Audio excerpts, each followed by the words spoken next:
ते ते दलालाचं कमिशन आहे तेच शेतकऱ्याला चढ दर द्यायचं, हे काम आपण करायला लावले. इकडं तुम्हाला जे लागणारं बियाणं लागवड जे आहे ते कमी दरात कसं मिळता येईल तिथं पण आपली दलाली कमी करायची आहे. कारण का फॅक्टरीज संस्थेचं ध्येय काय, जी कंपनी आहे औषधाची ती कंपनी टू डायरेक्ट शेतकरी कसं औषध येईल ते त्या संस्थेच्या माध्यमातून. कारण का तिथं जर तसं डायरेक्ट जर औषध किंवा लागवड डायरेक्ट आली तर तिथं बी तुमचं काही ना काहीतरी पैसे बचत होणार. कारण का तिथं मधले डीलर जे आहेत एक दोन रुपये कमी दिल्याशिवाय कोण खाली लागवड पाठवत नाही.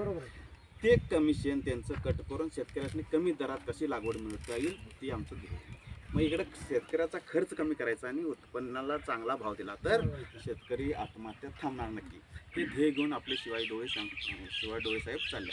तिन्ही पण रिटायर आर्मी आहेत आणि एक 25,000 सैनिकांचा आम्ही एकत्र ग्रुप केला.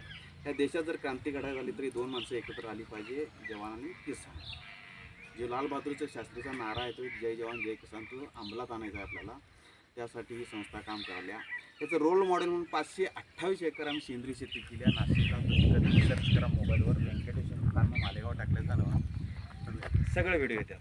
तर 1,500 गाईचा प्रोजेक्ट आहे. म्हणजे हळूहळू शेतकरी आपण पिकवालोही बरोबर आहे, पैसे कमवालोही बरोबर आहे. खरं मी पैसे कशासाठी आपल्या पुढच्या पिढीसाठी आपण करालो ना सगळं.